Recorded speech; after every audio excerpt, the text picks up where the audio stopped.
para hadirin hadirat yang dirahmati Allah Subhanahu wa taala, kita bahas tentang al-mu'attilah. Jadi orang-orang yang menolak sifat istilahnya apa? Mu'attil, yaitu penolak sifat.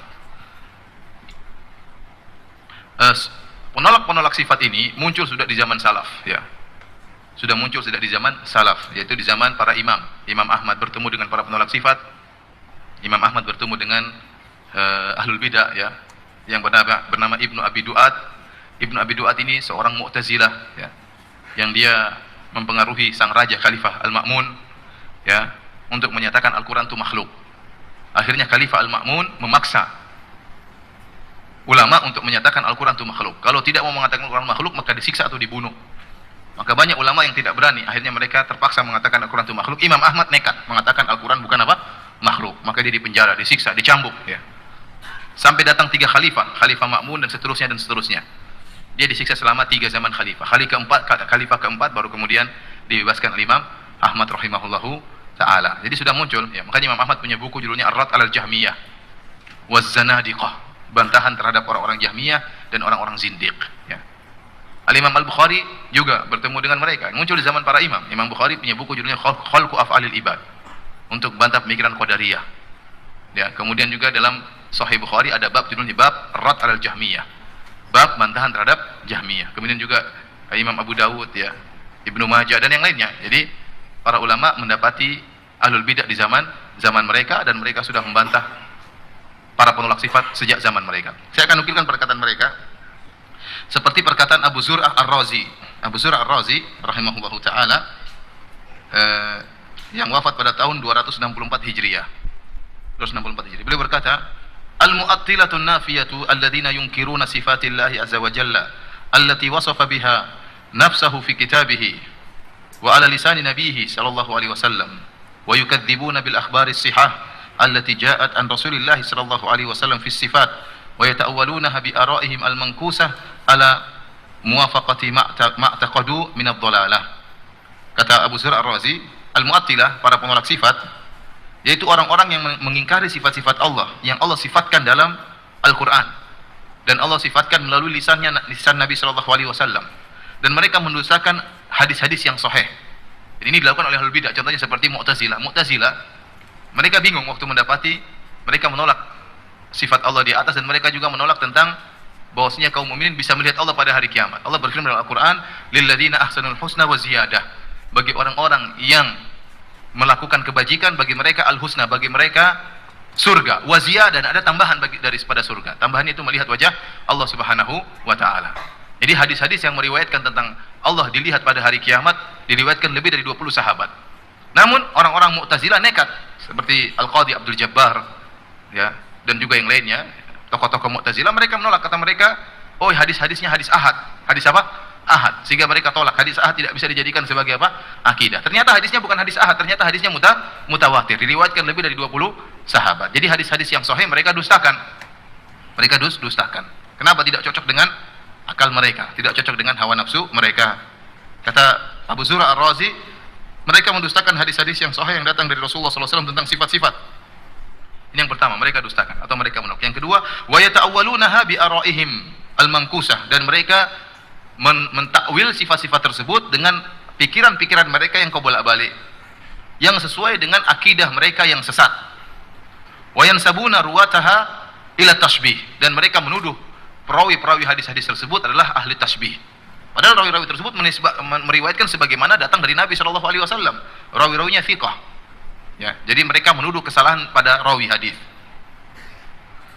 Faman nasabal wasifina rabbahum tabaraka wa ta'ala bima wasa bihi nafsuhu fi kitabihi wa ala lisani nabihi min ghairi tamthilin wala tasbih ila tasbih fa huwa mu'attilun nafin.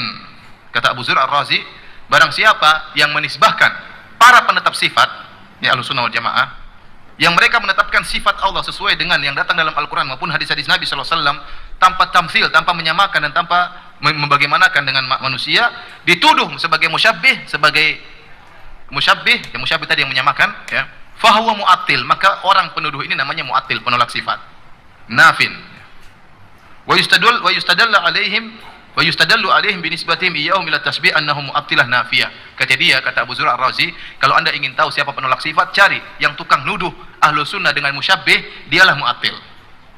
Sampai zaman sekarang ini, kita ini dituduh sebagai orang menyamakan Tuhan dengan makhluk. Padahal kita bilang tidak sama. Kita bilang Allah punya wajah, Allah punya tangan, Allah punya ilmu, Allah bisa melihat. Tetapi tidak sama dengan penglihatan apa? Makhluk. Wajah Allah tidak sama dengan wajah makhluk. Bahkan di antara kelezatan paling puncak di akhirat adalah melihat wajah Allah. Ente bilang wajah Allah tidak ada, terus bagaimana? Nabi saja berdoa, as'aluka ladzatan nadhari ila wajhikal karim. Ya Allah, aku mohon kepada engkau kelezatan melihat wajahmu pada hari kiamat kelak. Diriwayatkan lebih dari 20 sahabat bahwasanya di antara kenikmatan yang paling puncak di akhirat adalah melihat wajah Allah.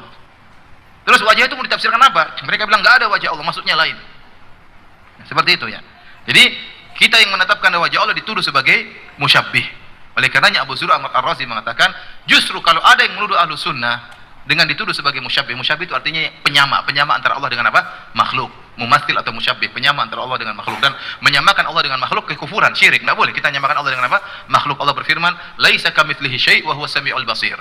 Tidak ada suatu pun yang serupa dengan Allah. Perhatikan ayat ini. Ini ayat jadi landasan ahlu sunnah. Kata Allah, laisa kamitslihi syai'un wa huwas samiul basir. Tidak ada suatu pun yang serupa dengan Allah dan Dia Maha melihat lagi Maha mendengar. Justru ayat ini dalil bahwasanya Allah Maha melihat dan Maha mendengar, tapi tidak sama dengan manusia. Tidak sama dengan hewan, tidak sama dengan makhluk. Allah buka dengan firman-Nya, tidak ada satu pun yang serupa dengan Allah, namun Dia Maha melihat lagi Maha mendengar. Supaya ente tatkala mendengar Allah Maha melihat, Maha mendengar, jangan sampai terbetik dalam benak Anda bahwasanya seperti manusia. Maka Allah kasih muqaddimah sebelum menetapkan sifat mendengar dan melihatnya. Allah mengatakan laisa kamitslihi syai'. Ini muqaddimah. Tidak ada satu pun yang serupa dengan Allah. Kemudian baru Allah tetapkan dan Dia Maha mendengar lagi Maha melihat. Supaya Anda tidak menghayalkan bahwasanya pendengaran dan penglihatan Allah seperti manusia, ya. Nah, kalau kita menetapkan sifat, Allah memiliki sifat ini, kita dituduh sebagai musyabbih. Ingatlah, penuduh itu adalah mu'attil menurut Abu Zur'ah Ar-Razi. Itulah penolak sifat yang ditemui oleh salaf di zaman dahulu. Sampai sekarang masih ada. Wa likulli qaumin waris, dan setiap kaum ada pewarisnya. Ya. Setiap kaum ada pewarisnya. Mu'tazilah masih ada pengikutnya, Jahmiyah masih ada pengikutnya, Asy'ariyah masih ada pengikutnya, Kullabiyah masih ada pengikutnya. Sampai sekarang masih ada. Dan Ahlu Sunnah juga masih ada pengikutnya. Baik, para hadirin Allah Subhanahu wa taala. Maka kemudian dia berkata, kadzalika kana ahlul ilmi yaqulun. Demikianlah para ulama menjelaskan bahwasanya siapa yang menuduh Ahlus Sunnah dengan musyabbih maka dia mu'attil. Dialah ahlul bidah mu'attil. Minhum Abdullah bin al-Mubarak. Inilah pendapat Abdullah bin al-Mubarak. Wa Waqi' bin al-Jarrah. Demikian juga pendapat Waqi' bin al-Jarrah, ya. Waqi' bin al-Jarrah yang wafat pada tahun 197 Hijriah. Demikian juga berkata Ishaq bin Rahuya. Ini para ulama dulu punya mazhab ini. Mazhab Ishaq bin Rahuya dulu ada, tapi sudah pudar mazhab tersebut. Tapi perkataannya masih dinukil oleh para ulama, seperti sering dinukil oleh Abu Isa At-Tirmidzi dalam Sunan At-Tirmidzi. Demikianlah pendapat Sufyan Ats-Tsauri, Abu Ishaq bin Rahuya atau Rahawai, ya, dan seterusnya.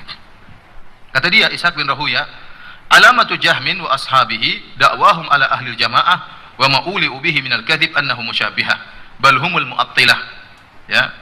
Kata beliau, di antara tanda-tanda Jahm bin Safwan itu Jahmiyah dan para pengikutnya adalah mereka menuduh ahlul jamaah, yaitu menuduh ahlus sunnah wal jamaah, ya, karena kedustaan yang benar-benar masuk dalam diri mereka. Akhirnya mereka menuduh ahlus sunnah wal jamaah dengan musyabbihah, dituduh sebagai penyama antara sifat Allah dengan sifat makhluk, sifat manusia. Jadi sampai sekarang antum akan dapati wajar jika ahlus sunnah wal jamaah sering dituduh sebagai apa? Musyabbih. Yang menuduh itulah yang ngawur. Mereka itulah yang ahlul bidah, penolak sifat. Mereka tolak atau mereka takwil.